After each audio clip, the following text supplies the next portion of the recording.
இன்னைக்கு என்ன நம்ம பார்க்க போறோம்னா மலைக்கு வந்து இதமான நாட்டு மருந்து குழம்பு தான் பார்க்க போறோம். அது உங்களுக்கே தெரியும், சளிக்கு நல்லது. இன்னொன்று குழந்தை பிறந்தோன்னே அவங்களுக்கு தாய்மார்களுக்கும் கொடுப்பாங்க, உடம்பு வலி அதெல்லாம் போகிறதுக்காக.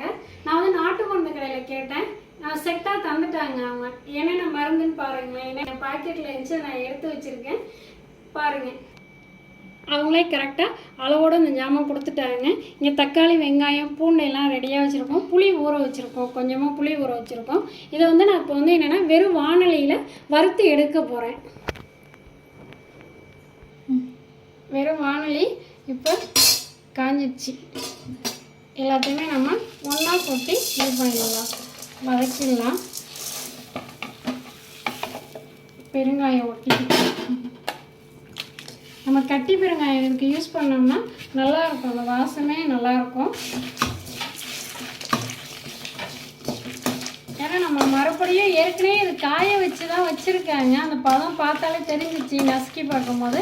இதனால் லைட்டாக நம்ம வெறுவானில் வைக்கணும், இன்னும் அந்த அரைக்கிறதுக்கு ஈஸியாக இருக்கும், பவுடர் பதத்துக்கு வர்றதுக்கு.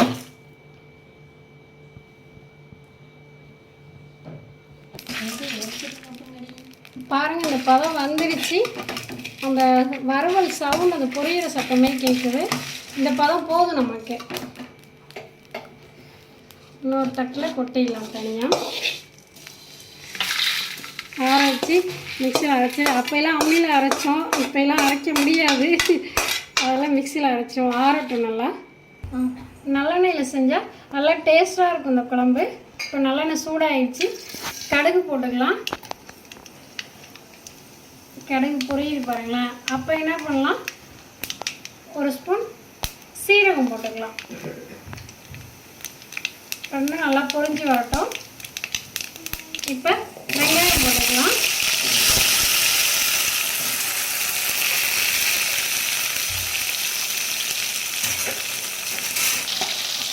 வெங்காயம் போட்டாச்சு.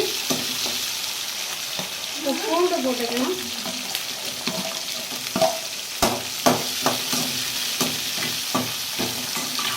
அப்படியே சட்னியாக அரைச்சி சாப்பிட்டா கூட நல்லாயிருக்கும். இல்லை வெங்காயம் கொஞ்சம் சட்னியாக மாறிடும்.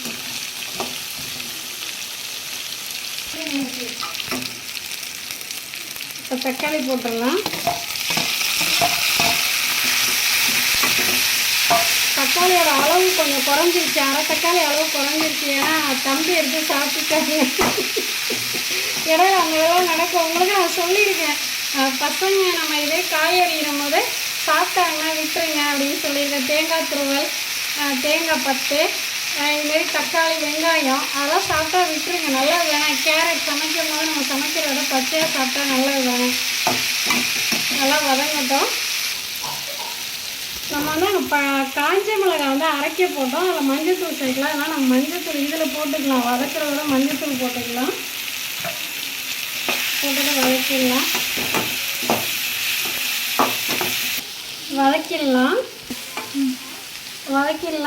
இப்போ புளி தண்ணியை ஊற்றிடுவோம்.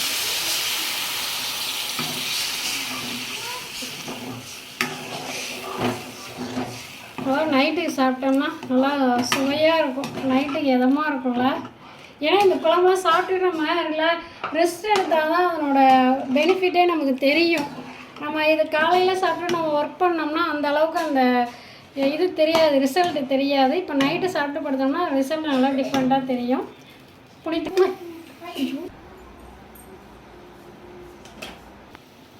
புளி தண்ணி அந்த இது நல்லா வதக்கினதெல்லாம் கொதிஞ்சு வந்துருச்சு. இப்போது நம்ம அரைச்சி வச்சதை, வறுத்து அரைச்சி வச்சதை இதில் கொட்டிடலாம்.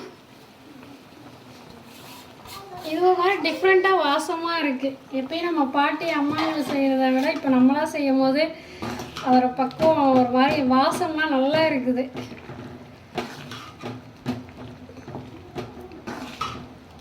சில பேர் நண்டு போடுவாங்க, சில பேர்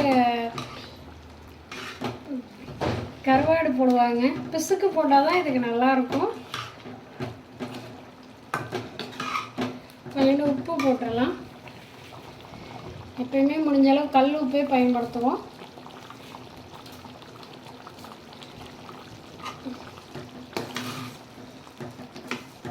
நல்லா இது ஒரு கொதியல் வந்தோன்னா மறுபடியும் நம்ம கருவாடு பிசுக்கு போட்டுடலாம். வத்த குழம்பு மாதிரியே இருக்குது பாருங்களேன். ஆனால் வாசம் மட்டும் இது வேறு மாதிரி டிஃப்ரெண்ட்டாக இருக்குது. அந்த மருந்து பொருள் வாசம் வருது. வத்த குழம்பு வாசம் இல்லாமல் மருந்து பொருள் வாசம் வருது. நல்லா குழம்பு வந்து ஆடை வந்துடுச்சு பாருங்களேன். இப்போ வந்து நம்ம அந்த பிஸ்கு கருவாடை போட்டுடலாம்.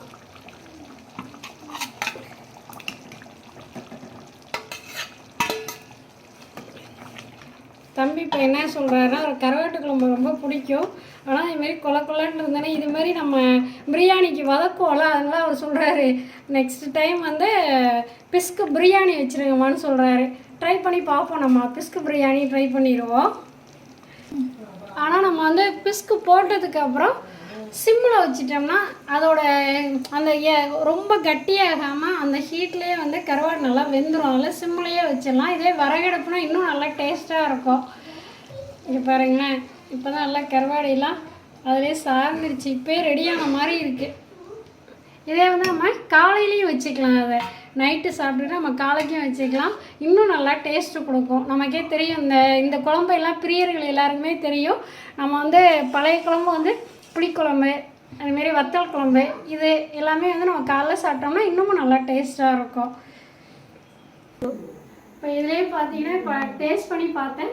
புளிப்பு, காரம், மெயினாக அந்த வாசம் எல்லாமே டிஃப்ரெண்ட்டாக இருக்குது. நல்லா இருக்குது. நீங்கள் ட்ரை பண்ணுங்கள். கண்டிப்பாக இன்னும் நல்லா ரெடியானதுக்கப்புறம் உங்களுக்கு காமிக்கிறேன். இங்கே பாருங்கள், குழம்பு ரெடி ஆகிடுச்சு. பார்த்தாலே நமக்கு சாப்பிட்ணுன்னா அந்த ஆசை வருது உடனேயே. ஏன்னா இது மாதிரி நீங்கள் வந்து நாம் எப்பயுமே வந்து சிக்கன், மட்டன் அப்படின்றத விட ஸ்பெஷல் ஃபுட்டுனாலே நம்ம அதையே தான் எடுத்துக்கிறோம், பிரியாணி அப்படின்னு சொல்லிட்டு. அதையெல்லாம் கொஞ்சம் தவிர்த்துட்டு கொஞ்சம் நம்ம நாட்டுப்புற சாப்பாடையும் நம்ம சாப்பிடுவோம். இதுமாரி மருந்து குழம்பு, இயற்கையான உணவை தேடியே நம்ம செல்லலாம். கொஞ்சம் அதை தான் அப்பப்போ அவேர்னஸாக உங்களுக்கு சொல்லிடுறேன். என்னோடய பழைய வீடியோ பார்த்தீங்கனாலே உங்களுக்கு தெரியும். கண்டிப்பாக அந்த வீடியோலாம் பார்த்தீங்கன்னா எல்லாருமே சப்ஸ்கிரைப் பண்ணுவீங்க, கமெண்ட்டில் சொல்லுவீங்க என்ன பண்ணலாம் அப்படின்னு சொல்லிட்டு ஐடியாவும் நீங்களே தருவீங்க. அதே நானே ஒத்துக்கிறேன். அது இது மாதிரி நீங்கள் வந்து எப்பயுமே வந்து நம்ம ஹோட்டல் சாப்பாடு அப்படியே ஸ்பெஷல் ஃபுட்டுனாலே நம்ம ஹோட்டல் சாப்பாடு அப்படின்றத விட இதை பார்த்தீங்கனாலே உங்களுக்கு தெரியும் எவ்வளோ ஈஸியாக இருந்துச்சு. பார்த்தீங்களா, வாங்கிட்டு வரோம், அந்த பாக்கெட்டை வறுக்கிறோம், நம்ம எப்பயும் செய்கிற மாதிரியே வெங்காயம், பூண்டு போட்டு இந்த இஞ்சி பூண்டு பேஸ்ட்டு கூட நம்ம போட வேண்டியதில்லை. பாருங்கள், கொஞ்சம் வேலை கொஞ்சம் கம்மியாக தான் இருக்கு. ஆனால் பார்த்தீங்கன்னா எவ்வளோ ஹெல்த்தியான சாப்பாடுன்றது உங்களுக்கு தெரியும், எல்லாருக்குமே தெரியும். இந்த மருந்து குழம்பை பற்றி நீங்களும் ட்ரை பண்ணுங்கள். பார்க்கலாமா?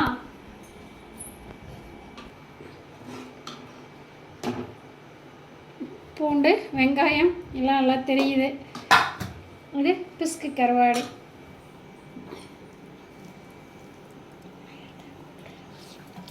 மகனிக்கா